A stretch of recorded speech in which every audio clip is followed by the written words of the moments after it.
Disclaimer: this video is about death.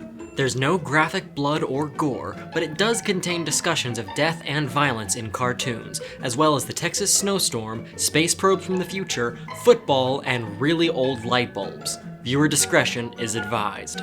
Oh, and potential spoilers for all of these shows throughout the video. Hi, I'm JettKuso. Death in children's media is a complicated issue. Death is heavy, mature, and more often than not, disturbing in nature. As such, Western children's cartoons shield impressionable young minds from such dark themes whenever possible. We'd hate to scar the little tykes with violent imagery, and it would really bring the fun tone of a show to a halt if we showed the death of main characters all the time. That is to say, if you only watched shows about organic life forms as a kid. But we know better.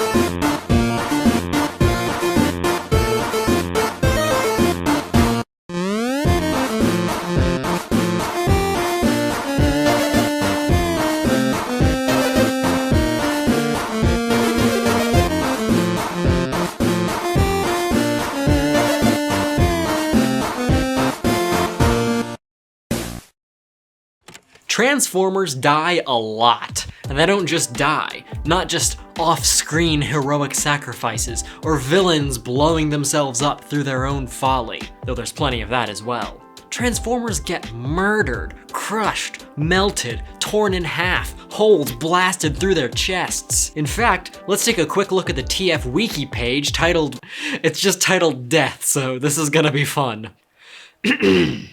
Weapons fire.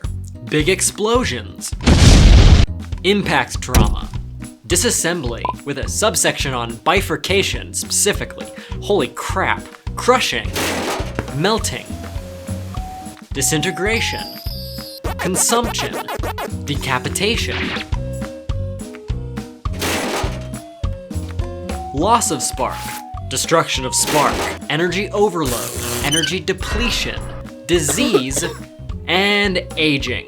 The cartoon robots die of old age, just like our phones. And just like our phones, we throw them away, like junk, despite spending years as our prized possessions. Yeah, that's right. Empathize with that inanimate object. That'll come in handy later in the video. These aren't just random background characters either. These are named, likable, long-running fan favorite characters. You know Ironhide? Of course, everyone loves Ironhide. He was a main character for the original G1 TV show, and a protagonist of the Michael Bay franchise. Great voice, a rough and tough cowboy attitude. Shot by Megatron in the head. Oof.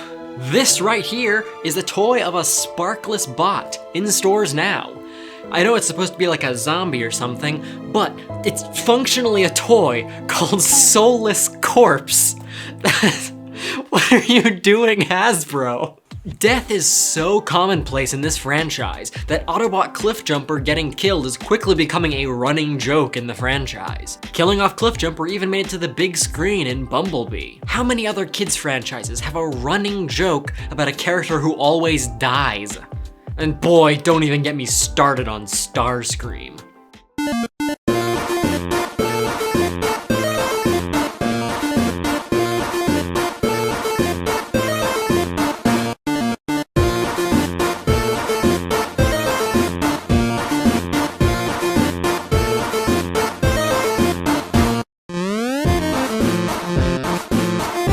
I think you get the point that I'm trying to make. So how do they keep getting away with this? Death is a touchy subject in the West, but it is present in some shows. Heroes sometimes die by non-violent self-sacrifice, but not often. Guards and civilians who get attacked are always shown groaning and twitching a little bit after the fact, just so you know they're okay. Villains will sometimes die in classic Johnny Quest fashion, destroyed by their own hubris, but typically we only see them caught in a big explosion. It's never violent though. Villains are defeated or destroyed, not killed. not hole blasted through the chest, or dismantled with head decapitated corpse found in the woods, killed. Capital K, killed. The words death and die aren't even acceptable words for a bad guy to say. Villains don't want to kill our heroes, good lord, no, that's horrible. They just want to destroy them. Or in the words of Bill Cipher, make some children into corpses. You two wait here! I've got some children I need to make into corpses! It was genuinely shocking when Firelord, or Phoenix King Ozai, said die in the finale of Avatar: The Last Airbender. Prepare to die! Since that point, a lot of channels seem to have loosened up a little bit on that regulation, but no matter how much they say it, you still never see violent death. So why? Why do you never see a human being slowly rust to death on children's television? Cosmic rust! Well, those shows are about organic people with blood and guts and stuff. I hope you don't think I'm being patronizing by taking so long to get to this point, because this is the obvious answer, and everyone knows it. Everyone knows you can show a robot getting blasted to bits, but not a human person. Those are shows about people. Transformers aren't people. Or are they? What is a person? And do Transformers count? What is a person? I love this. Well, there's a few angles we could take to answer that question, because there are a few different traits that are typically used to define personhood. The presence of a soul, as imbued by one's creator, or as a general concept of a metaphysical self. Sentience, being organic, alive, and holding either of the former traits, or simply being a human, aka a featherless biped. If you side with Diogenes, who would search through crowds in the daytime, looking for a single human, but finding only, in his own words, nothing but rascals and scoundrels, then we can erase that last bullet point. If you side with Diogenes. As for being organic, an organic life form is a machine just like any other. Electrical impulses, autonomous function, mechanical output. Just because we're made of meat and not metal doesn't mean we aren't machines. Sentience is often defined as the capacity to be aware of feelings and sensations. Check, obviously. Optimus Prime is so frickin' sentient, he's always having to explain to other robots that humans have value despite being made of squish. Lastly, we have the soul. Typically, the soul is the breaking point in most do robots have rights fiction. The question of what a soul is, if robots have souls, if people have souls, yada yada yada. Well, Transformers can't tell you about whether or not people have souls, but boy howdy do these robots have souls. Starscream died and became a ghost. A full-on transparent walking through walls possessing your friend's ghost. It's just the... A Transformer's power and life force comes from their spark, which functions as the heart and soul of each individual. Each spark is a shard of the spark of the creator of all Transformers, Primus. Primus imbued his creations with a piece of his own spirit, so they might live and function and have a fun time. As implied by the phrase, "till all are one," it is thought that when a Transformer's spark is destroyed, their spirit returns to the creator, and eventually all Transformers will be reunited in the Allspark, and this all seems a little beside the point, doesn't it? Does any of this lore stuff really get to the bottom of why thousands of kids cried when Optimus Prime died in 1986? Oh no! Optimus Prime! His spark, granted to him by Primus, which gives him value as an entity, has gone out! Wah! He was sentient! Shout all the sad children around the world. We can philosophize on the definition of life all day long, but does that really tell us about why it matters to a kid when a robot they like dies a horrible death? Let me show you something.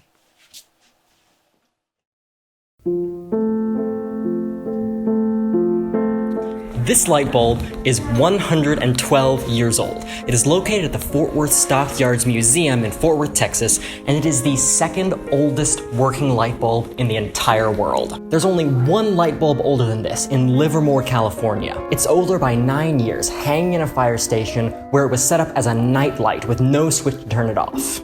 This light bulb was installed at the Byers Opry House on September 21st, 1908. Then they tore the building down. That was the Palace Theater. And a man named George Dado rescued the bulb because they were just going to throw it away. He took it home and he put it in a lamp and he let it burn. And he became very elderly and was afraid that he would pass away and that nobody would care about the light bulb. He brought it to us in 1991, and we've had it ever since. It is absolutely fascinating to me that something like this, that we consider to be incredibly fragile, could last for this long. It's furthermore fascinating to think about the fact that people still care about something this simple. The fact that people care to keep track of and take care of a light bulb. I learned about the oldest light bulb from a very strange place. I first heard about it when it got destroyed by a stray football in the year 17,776. 17776 is a multimedia webcomic of sorts. It's the story of deep space probe Pioneer 9 achieving self-awareness in the far, far future, where they meet fellow space probes Pioneer 10 and the Jupiter Icy Moons Explorer probe, aka JUICE. As the probes fly through space on never-ending trajectories to infinity, they talk to each other about existence, self-awareness, eternity, and they watch a lot of football. You see, as JUICE and Pioneer 10 explain, in the year 2026, all humans spontaneously became immortal. For no explainable reason, we stopped aging, stopped having kids, and as a result, the same population of humans has been alive on Earth for thousands of years. And rather than advance society or explore space or seek enlightenment, for the most part, everyone just hangs out for eternity and plays increasingly more ridiculous, decade-spanning, continent-spanning games of football. I can't get too in-depth about the story of 17776 because it's dense and hilarious and insightful, but there's one section in particular that struck me. The probes are watching a futuristic version of the football game 500, where a massive steel ball is shot out of a cannon in Alaska to land at a random location in the continental United States.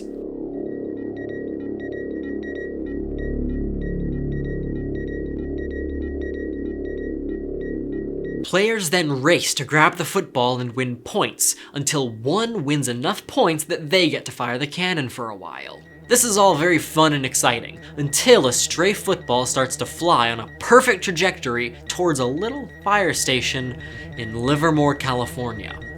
The probes watch in absolute horror as the giant steel ball crashes into the building and destroys the oldest light bulb, now thousands of years old and still going. The bulb is older than any of them. Obviously the probes are sentient and this bulb is not, but in many ways they consider it their oldest living ancestor. They mourn the loss of this tiny light bulb, one of the last things in the world that's still mortal, now gone for eternity. And let me tell you, it broke my heart to read this. Empathy is a crazy thing. Because over the course of this story, you start to really care about these ancient sentient space probes. No heads, no bodies, no arms, just probes with minds flying through space, and I care about them so much whenever I read this story. And the probes care about a light bulb. And so I cared about the light bulb, and I felt the loss of its destruction, just like them, before remembering, oh, this is the past! That thing is still there! So I googled it, and through that I found out about the second oldest light bulb because it's in my city. I immediately wanted to go see it more than anything else in the world, but because of quarantine, I couldn't. It became another one of those things that was pushing me through the pandemic, wanting to go see this dumb light bulb that I care way too much about. And then, in February 2021, the snowstorm hit Texas. Our crappy power grid caved in, and nearly the entire state was hit by rolling power outages or complete power outages. At least 57 people were killed in the storm. At my house, we were left without power in the cold for about 2 days. And all things considered, we fared better than a lot of people did. It brought up a lot of thoughts. The terrible power of nature, the danger of unprepared, underfunded infrastructure, and the threat of even small-scale changes to the climate. But mostly, it just made me worry about that dumb light bulb. Is the light bulb okay? Does the light bulb have power? Thankfully, yeah, the light bulb is fine, but gosh, it still scared me. And it was my main concern during the rolling blackouts that we had back in February. I was gonna ask about that, yeah. Apparently, it does fine, and it survived, but that was the first thing I checked on when I came back. Is it on its own generator, or? No, it's not on a generator. It has been off. Wow. But the one in California has too. So I heard, I called over the phone earlier before we came in here, and she told me over the phone that right after the blackouts and right after the snowstorms, a bunch of people started calling in asking about the light bulb. Yes, it is quite the local celebrity. Well, it's not just a local celebrity. People know about it. I mean, how did they know that the light bulb was that old? When it was put up, like, was it just the guy who in the theater? You see that thing down there, that book that says journal? Mm-hmm. There's an entry in that book that the maintenance man installed the light bulb at the Byers Opera House stage door on September 21st, 1908. Wow, and then that's the record of it. That's how we know. It was never, there's no record of it being changed, so. No. It's weird though, right? I care about fictional space probes because I connect with them as personalities, and they connect with a light bulb because of its legacy, and by proxy, I end up caring about a light bulb too. Anyway, we'll get back to that. That's not what the video is about. We'll get back to that. Let's go back to Transformers, and let's bring up a specific example. When Optimus Prime died in 1986's Transformers the movie, a cry rang out in unison that shook the world. A cry of angry moms crying about their crying kids who had just watched their hero die. That fiasco has been extensively covered by a lot of other people, but it wasn't the Transformers' death that affected me most. It hurt, but I knew the story already. I knew that the company executives wanted to sell newer, flashier toys, so they told the writers to kill off the existing cast to usher in the new characters. The culling was cold. It was brutal. It cast aside all reverence for the robots as characters and killed them thinking no one would care. Why? Because they're just robots, of course. They're not people, so who cares? Even as a child, I knew it was a corporate decision and not an artistic one. Corporate decisions don't make me feel anything. They just make me mad at the corporation. But that obviously wasn't the case for kids at the time. No, the Transformers' death that gave me the most emotion was the death of Blurr. Transformers Animated, 2007. Blurr is just about the sweetest, bestest boy you're ever gonna find. He talks fast, he runs fast, he do a go, and he do his best. I loved Blurr. His design, his personality, everything about him was cool and endearing to me. Blurr discovers the presence of a double agent operating on Cybertron, a Decepticon who has slipped into Autobot ranks, though Blurr doesn't know who it is. Blurr has the information to ruin the Decepticon's plans and save everyone, so he rushes to tell someone, and who does he find? Longarm, who we know is actually the Decepticon Shockwave in disguise. The fear and tension that I felt knowing Blurr was in danger was palpable, and things only go from bad to worse. As Blurr is running for his life, Shockwave traps him in a corridor and crushes him to death on screen. I think to myself, maybe Blurr finds a way out, until Longarm walks by and tosses a blue cube to Cliffjumper and tells him to dispose of the scrap metal. Ah!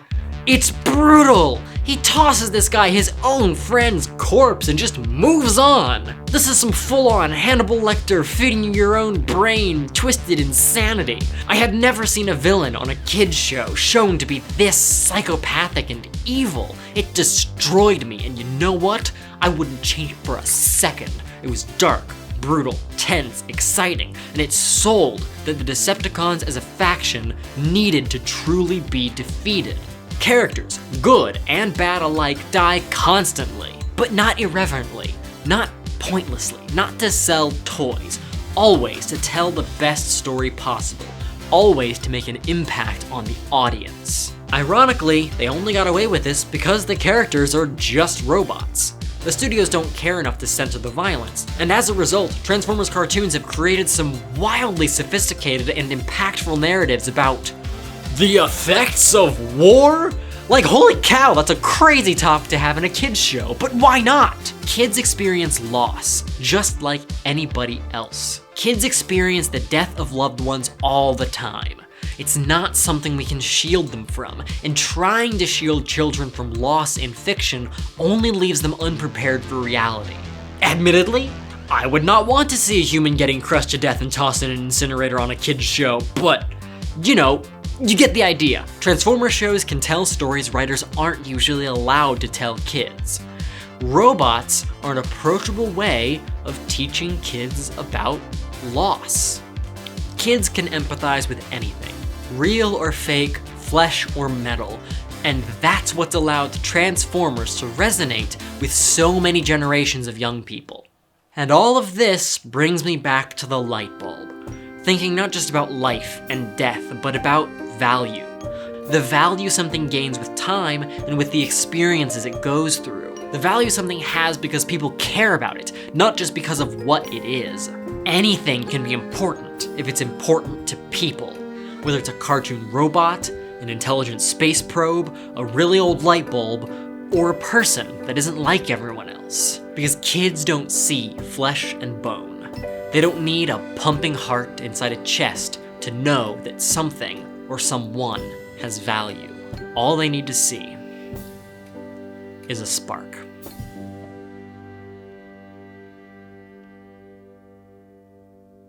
Roll credits! That's a video! I want to see a comment from every single one of you mentioning what Transformers' death traumatized you the most as a child. I know for a fact that pretty much all of you have one. And that includes movies, whatever.